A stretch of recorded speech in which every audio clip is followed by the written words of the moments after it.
Olá, pessoas do meu coração! Hoje a gente tá aqui pra falar sobre 1984 e esse é um vídeo de uma série de vídeos que eu fazia algum tempo atrás e já não faço, não sei, pelo menos há um ano, porque eu acho que ano passado eu não fiz nenhum vídeo pra essa série, que é Eu Li Para Você Não Ter Que Ler, que é o momento em que eu leio clássicos e nesse vídeo aqui eu vou te contar a história inteira de 1984 e trazer os pontos importantes que normalmente são usados em questão de provas ou que podem te ajudar em alguma redação, ou só o que esse livro tá tentando dizer, né? Sobre o que ele é, na verdade, além da história em si. Então esse vídeo aqui é pra isso, óbvio que vai ter também um pouco das minhas opiniões, né? Mas então eu vou contar pra vocês a história inteirinha desse livro.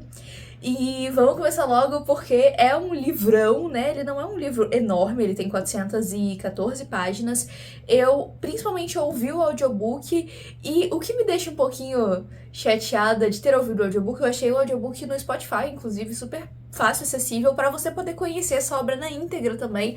Mas o problema pra mim foi que, como eu ouvi o audiobook, eu não peguei ele pra fazer as anotações enquanto eu estava lendo. E eu tinha ele físico, né? Eu poderia ter parado o audiobook pra fazer as anotações, grifar frases e tal. Hoje, pra montar esse roteiro, eu vim folheando o livro, até pra não esquecer de partes importantes, né, e reflexões do nosso protagonista, porque a gente tem muita coisa interessantíssima pra debater baseado nesse livro. E eu tô aqui, né, quase corrigindo uma falha de caráter minha como leitora ao ler esse livro, porque é, tipo assim, um grande clássico, né, da literatura moderna. É uma das distopias que é mais citada e que foi referência para vários outros livros, então estamos aqui para isso. A gente já tem um outro vídeo falando do livro do George Orwell, que foi de Revolução dos Bichos. Eu vou deixar aqui no card para vocês que se interessarem irem lá assistir. Agora sim, bora começar! Antes de tudo, quando a gente tá analisando, falando, lendo, consumindo conteúdos que tem essa coisa mais politizada, é importante não só a gente entender aquele discurso, mas entender também da onde aquele discurso vem. Então, pra quem não sabe, não tem nenhum contexto sobre o autor, o George Orwell já escreveu esse livro no final da vida dele. E ele era um homem que por alguns anos fez parte do Partido Comunista, depois ele se desiludiu porque ele viu que toda a parte das pessoas de cargos mais altos, né, dentro do partido, ainda eram pessoas corruptas e que estavam pensando muito mais no seu próprio bem do que no bem dos outros. E isso respinga aqui, isso respinga mais ainda em A Revolução dos Bichos. Inclusive, A Revolução dos Bichos é um livro que eu particularmente acho muito chato. Apesar dele trazer o ponto dele, as problematizações dele, eu acho uma maneira muito chata de tentar explicar e desenvolver esse assunto. Esse livro aqui, em questão de narrativa mesmo, de história, ele é muito mais interessante. Por isso que eu recomendo muito mais a leitura, caso você se interesse depois desse vídeo aqui.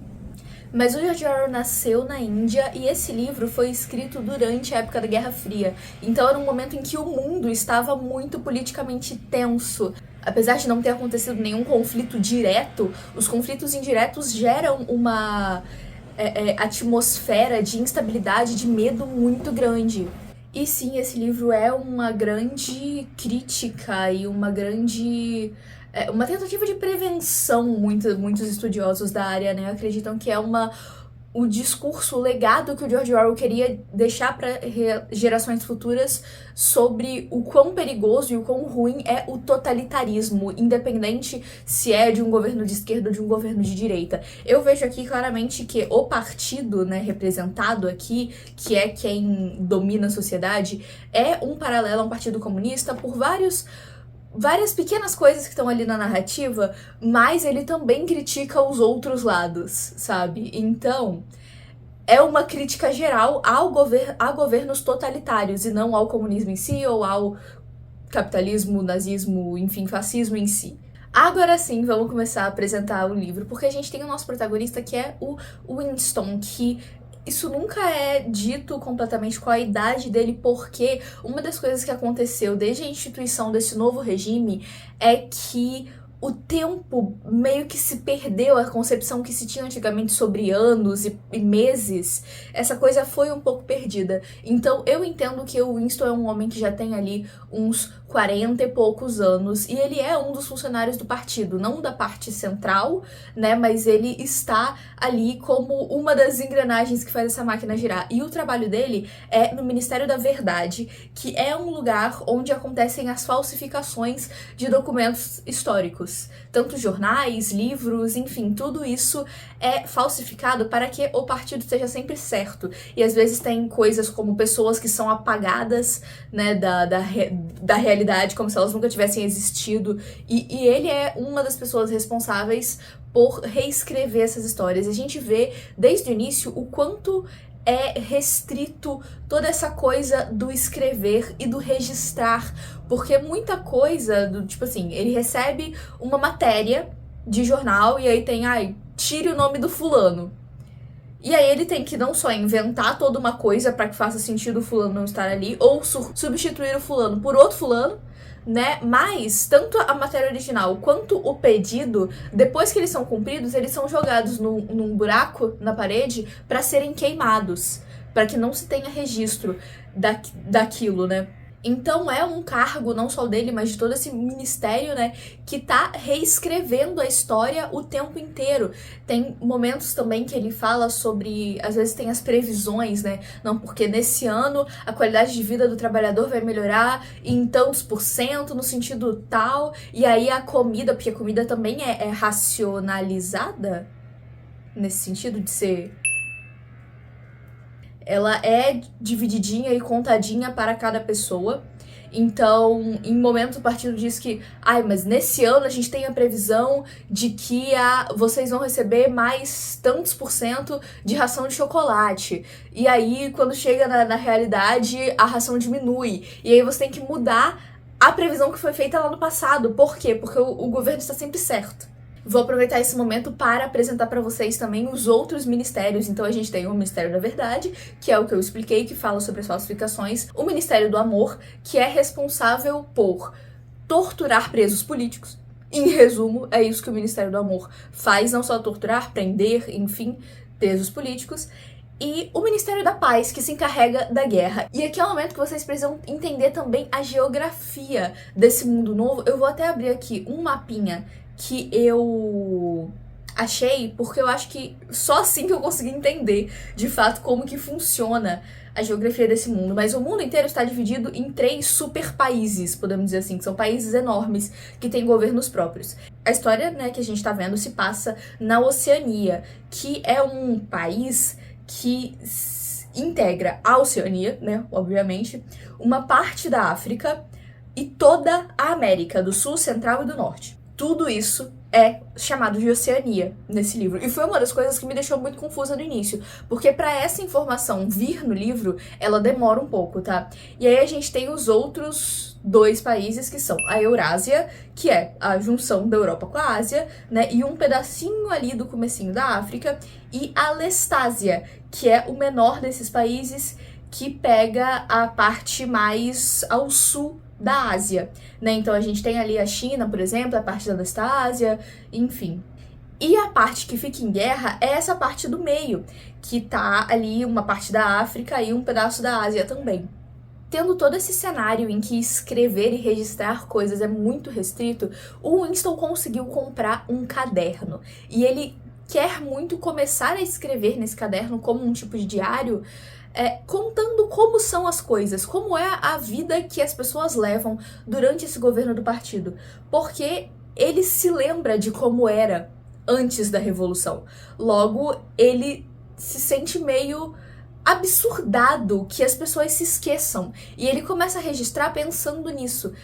E também numa maneira de poder expressar o próprio ódio, a frustração e os sentimentos, mas já a gente vai chegar lá, né? Então ele tem esse caderno pra isso, mas ele não pode simplesmente chegar em casa, pegar o caderno e começar a escrever, porque todas as casas dos membros do partido são vigiadas por um negócio que é tipo uma televisãozinha que fica na parede. Pelo menos som vai estar saindo dela o tempo inteiro, sabe? E ela consegue te ver, né? Tem uma câmera ali que te vigia. Então, essas pessoas estão sob vigilância constante, sabe? O tempo inteiro. Tudo que elas dizem é ouvido, tudo que elas fazem é visto.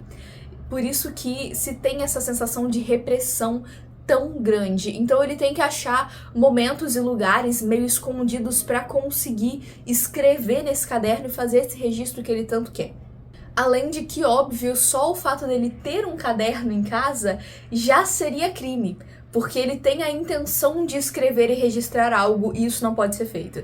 Entende? Aqui a gente tem um governo tão autoritário que ele tá punindo as pessoas pela intenção de fazer algo. Você nem chegou a fazer ainda, sabe? É o que eles chamam de crime-ideia. É o crime que tá só dentro da sua cabeça. Você não executou, mas você talvez vá. E isso já é o suficiente pra você ser preso. No início a gente fica meio entre esses momentos em que o Winston está no trabalho, né, fazendo as reescritas da história, e a gente é apresentado aos 2 minutos de ódio, que é um momento em que essas TVzinhas, né, que ficam na parede, projetam imagens dos inimigos contra quem eles estão guerreando. E isso é uma coisa que a guerra, né, contra quem é essa guerra, é algo que muda várias vezes também ao longo dos anos. Todos os documentos têm que ser revistos para que eles sempre estiveram em guerra contra aquele país e nunca contra o outro. Mas esses 2 minutos de ódio, né, é quando se coloca na tela a imagem do inimigo ou de alguma figura que represente esse inimigo, né, são, na verdade, uma estratégia do governo para as pessoas descarregarem toda essa frustração por uma vida tão miserável, todo esse ódio que eles sentem pela vida horrorosa que eles levam, de uma maneira controlada, de uma maneira direcionada. Mas na verdade não é sobre o ódio contra esse inimigo que ninguém nunca nem teve contato algum. É sobre isso, sabe? É um instrumento para que isso aconteça. E nesses 2 minutos de ódio, a gente vê outros colegas de trabalho do Winston e o quanto eles são desconectados. Tem várias pessoas que o Winston não sabe nem o nome, e a gente vê um pouco de... Primeiro ele narra o quanto ele se sente ridículo fazendo essas coisas, porque pra ele não pega num lugar tão emocional quanto parece para outras pessoas, de gritar e de bater nas coisas e tal. Ele não sente esse ímpeto tão grande, mas ele precisa fingir que ele sente. Por quê? Porque eles estão sendo vigiados o tempo inteiro. Um dia, ele tá lá fazendo o trabalho dele e ele tromba com uma dessas garotas que trabalha lá, e ela coloca um bilhetinho na mão dele, que é nada mais nada menos do que uma declaração de amor. Aí a gente começa a ter a inserção dessa nova personagem narrativa, que é a Julia. A Julia é uma garota 10, 15 anos mais nova que o Winston, então ela tá ali nos seus 20 e poucos, ela é de fato jovem, e ela também trabalha pro partido, e ela também é de certa forma contra o partido, mas de uma maneira diferente do Winston. Ela não tá afim de fazer revolução, ela não tá nem aí pro bem-estar alheio, ela só quer poder fazer as coisas que ela quer fazer, e então ela tem pequenas transgressões, tipo comprar no mercado negro artigos, né, comida melhor, chocolate, café de melhor qualidade, e não se apega por isso. Ela quer poder pegar uns caras aí de vez em quando e ficar de boa, sabe? Ela não tem essa grande coisa de querer mudar o mundo, ela só quer viver a vida dela e fazer as coisas que ela quer sem ser pega. Esse é o maior intuito da Julia. E aqui, enquanto a gente fala, né, entende um pouco mais da relação do Winston com a Julia, a gente sabe um pouco mais sobre a ex-mulher dele também. Então é narrado que a ex-mulher dele era uma membro do partido também, obviamente, e ela era muito, assim, ferrenha apoiadora do partido. E o que aconteceu com a esposa? Sumiu, foi embora. Tipo, na prática, ele é separado, no papel ele ainda é casado, mas assim, há quantos anos ele não vê essa mulher? E aqui se traça um paralelo de que, com a esposa, o sexo era uma atividade de procriação para a nova geração do partido e não sei o quê. Enquanto com a Julia é quase um ato subversivo. É sobre a liberdade deles e sobre a corrupção de todo o sistema. São semióticas muito diferentes. E aí os dois vão nessa, marcando encontros escondidos, tem uma conversinha aqui, outra ali, e a gente entende, né, o quanto, apesar de estarem fisicamente juntos, de terem certa aproximação na maneira como eles pensam e entendem o que tá acontecendo no mundo naquele momento, são perspectivas muito diferentes, como eu falei pra vocês, né? O Winston, ele de fato acha um absurdo que as pessoas esqueçam essas coisas que foram mudadas, por exemplo, né? Esqueçam que agora eles estão em guerra contra a Lestásia, mas até ontem eles estavam em guerra contra a Eurásia. Enquanto a Júlia é tipo assim, não tô tão afim disso. Ela não tá tão ligada nas coisas acontecendo, até porque quando a Revolução começou, ela era muito nova. Então ela nem se lembra desse período, sabe? Ela era realmente uma criancinha. Com tudo isso dito, a gente tem um novo personagem entrando aos poucos na trama, que é o O'Brien. O O'Brien também trabalha no Ministério da Verdade e ele é da parte que gerencia e registra, de alguma maneira, a nova língua, que é Novelíngua, né? Que é na qual se baseiam os princípios do partido. E é esperado que em algum momento a linguagem em inglês, né, no caso, seja superada e eles usem apenas a Novelíngua. Por quê? Porque quando você muda a língua, você muda a maneira de pensar e de se relacionar e se expressar de um povo. Então, se você tem uma pouca quantidade de palavras, o seu raciocínio não é tão complexo, sabe? Tem muitos estudos que falam sobre isso, sobre como a linguística, né, a maneira como a gente entende o mundo passa muito pelas palavras que a gente conhece.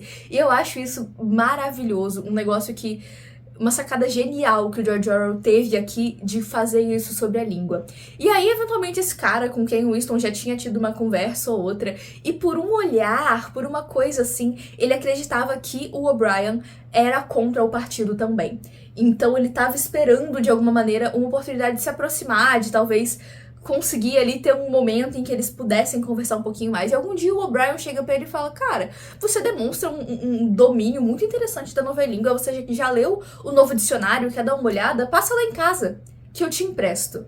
Entendendo isso como quase um convite pra se rebelar contra o partido, o Winston vai e leva a Júlia. E é importante salientar aqui que o O'Brien, ele é mais interno do partido, então ele tem acessos diferentes do que o Winston tem, mesmo os dois sendo membros, né? Então o O'Brien consegue coisas de melhor qualidade, a comida dele é de melhor qualidade, a gente vê isso durante essa visita. Ele tem mais quantidade e mais variedade de alimentos, a casa dele é grande, ele tem dinheiro suficiente para contratar pessoas para trabalhar na casa, né? Seja limpando, seja cozinhando, servindo mesmo, de certa maneira. Nessa visita, o Winston leva a Júlia também, exatamente porque ele entendeu como esse convite, né, para fazer parte de algo maior, algo fora do partido. E de fato é isso, o O'Brien convida ele e fala sobre a Irmandade, um jeito de se rebelar contra o partido e que agora ele poderia fazer parte e que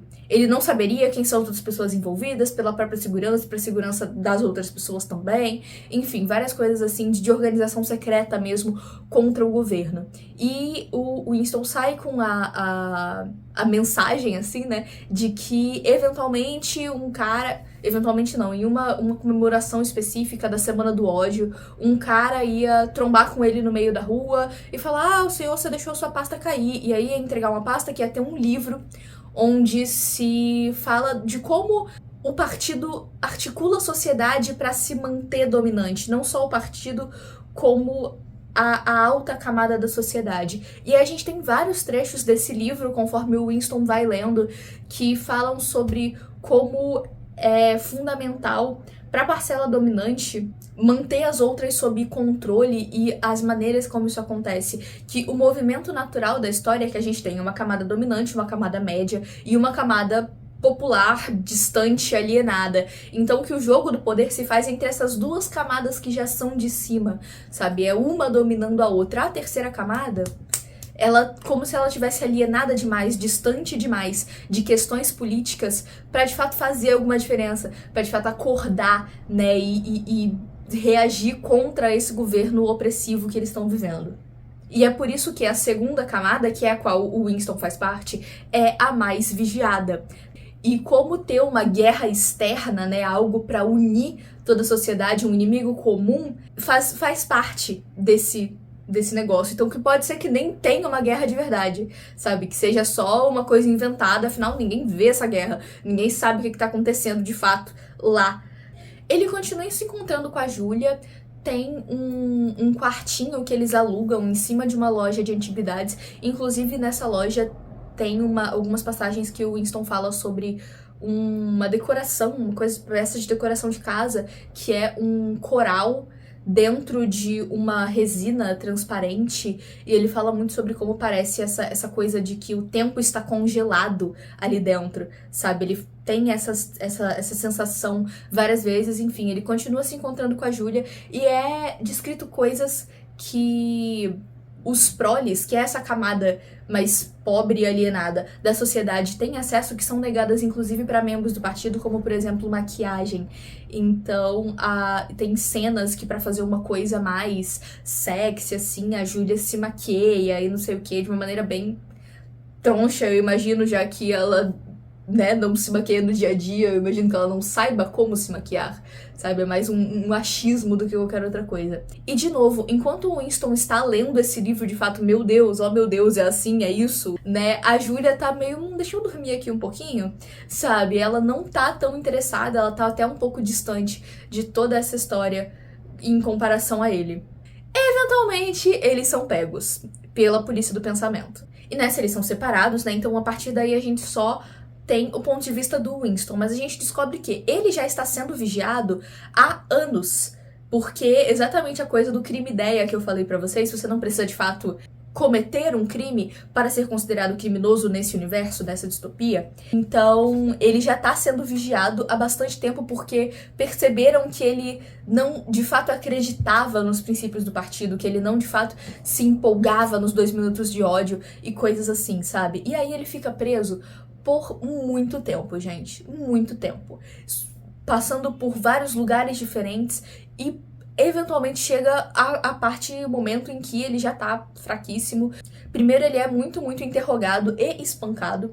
E a gente fica, tá, mas mata logo esse homem, gente. Pra quê? O que vocês querem, sabe? E ele narra que nesses momentos ele, de fato, tipo assim, dedura Deus e o mundo, sabe? Por gente que ele nem sabe de nada, e ele encontra nessa prisão outras pessoas que ele conhece, um vizinho dele, ele encontra, ele foi acusado porque ele falou dormindo, e aí o filho dele viu, porque tem essa coisa, esse é um ponto interessante também, que as crianças, elas são colocadas como espiões, então que é dever delas contar pro governo caso elas vejam algo suspeito na ação dos pais, então as crianças são muito treinadas nesse sentido, sabe? A escola é meio substituída por esse treino. De novo, as crianças apenas de membros do partido, não as crianças, todas as crianças. E aí, inicialmente, ele é interrogado e espancado. Muitas vezes, ele vai ficando cada vez mais magro, todo assim, todo ferrado mesmo, todo quebrado.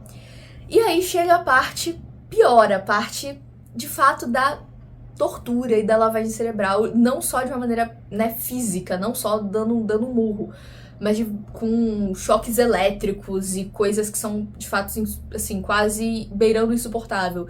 E quem retorna nesse momento? O O'Brien, porque a gente descobre que, na verdade, o O'Brien tava mentindo. Ele não é dessa coisa aí, dessa organização revolucionária, dessa irmandade que tá a fim de derrubar o governo. Não, ele só fez isso pra atrair o Winston pra mais dentro da teia, sabe? Que ele fazia parte da organização do governo pra pegar o Winston e pegar outras pessoas também. E toda essa parte de prisão, tortura, etc. se passa dentro do Ministério do Amor, obviamente. E a gente vê como o Winston tem uma relação meio ambígua com o O'Brien, porque ao mesmo tempo que ele tem raiva e se sente enganado, ele vê o O'Brien como um salvador ali dentro, porque é o único rosto conhecido que ele tem que pode fazer alguma coisa. E qual que é a intenção do partido em torturá-lo e fazer uma lavagem cerebral absurda?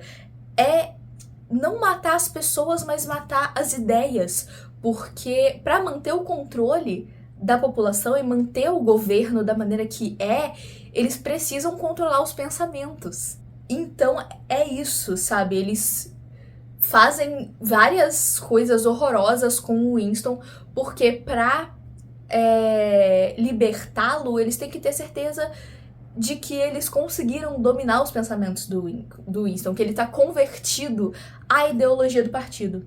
E aí tem maneiras, né, de slogans do partido de falar sobre isso, como que liberdade de escravidão, e o que o O'Brien bate muito na tecla nesse momento é que se o partido falar que 2 e 2 são iguais a 5, 2 e 2 são iguais a 5. Acabou.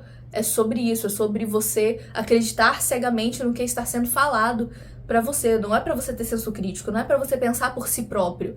Essa é a mensagem principal do livro, que governos totalitários se mantêm no poder, te controlando os seus pensamentos, controlando as suas ideias, muito mais do que aonde você vai ou o que você faz. É sobre a maneira de pensar. Dito isso, foi uma leitura muito surpreendente pra mim, e eu achei que eu não fosse gostar tanto. Aqui a gente tem um personagem com quem a gente se identifica e que ele não tá em conformidade com esse governo, né?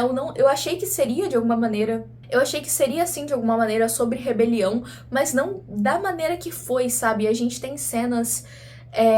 de fato narrativas, né? Tem uma história acontecendo aqui, não é só esse monte de coisa que eu falei pra vocês de conceituação dentro do partido e de como as coisas funcionam. Tem de fato uma história aqui e eu achei isso fenomenal, o quanto esses personagens são construídos mostrando de fato pontos de vista diferentes e intenções diferentes ali, porque não é todo mundo que faz parte, né, de alguma coisa horrível que tá de fato pensando daquela maneira, independente dos atos que a pessoa comete. É o que muita gente, na época que foi julgado após a Segunda Guerra Mundial, falou, né, que apesar da pessoa não concordar, ela tava ali cumprindo ordens, porque senão o executado seria ela, entende? Eu tinha uma visão de que seria um livro um pouco mais chato, e ele é sim, muito pesado com os acontecimentos em alguns momentos, mas principalmente na parte final dele, né?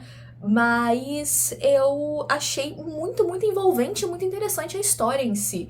Então esse é um clássico que eu acho que merece sim todo o hype que tem, não só pela maneira de pensar e de explicar a sociedade e o totalitarismo, mas também pela história em si, sabe? Então assim, foi uma leitura que eu fiquei muito feliz e muito surpresa com tudo que aconteceu aqui, e que agora é um livro que eu recomendo sim que você leia, apesar de eu ter feito esse videozão aqui pra te explicar e pra te trazer pontos que podem ser usados em provas, em redações, ou só pra você pensar diferente a maneira de enxergar o mundo, né? Eu acho que é uma leitura super válida. Inclusive, um ponto que eu não falei até agora, o Grande Irmão, né? Porque pra construir essa semiótica do governo, é usada uma figura para humanizar esse governo, né? Então o Grande Irmão, ele traz essa ideia de que é alguém que está cuidando de você, é alguém que está zelando por você, que está indo pra guerra por você, pela sua proteção, sabe? Então essa é uma figura central que tá sempre em cartazes, em banners,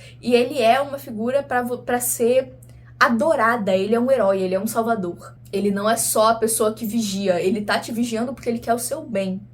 Enfim, pessoas, eu já devo ter falado por pelo menos meia hora aqui nesse vídeo. Eu espero que vocês tenham gostado, se entretido um pouquinho também e se interessado, porque esse era um livro que eu não tinha tanto interesse em ler. Eu comecei ele mais porque, tipo, carteirinha de leitora, né? Eu tinha até um pouco de vergonha de falar que eu nunca peguei esse livro pra ler.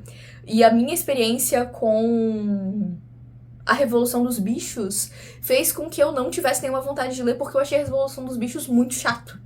Mas esse livro não é nada chato, sabe? Desde os primeiros acontecimentos, a gente tem uma tensão muito bem construída. É isso, é um 5 estrelas, sem pensar 2 vezes, sabe? Não esqueça de deixar seu like aqui embaixo, se inscrever nesse canalzinho lindo. Se você gosta desse estilo de vídeo, tem uma playlist completa aqui com outros livros, como alguns livros de Machado de Assis, tem Orgulho e Preconceito, vários livros clássicos assim, que talvez você não tenha interesse em ler, mas você quer saber o que acontece, então vai lá, eu vou deixar ela aqui no card, pra você poder assistir também. Enfim, eu vejo vocês no próximo vídeo, e tchauzinho!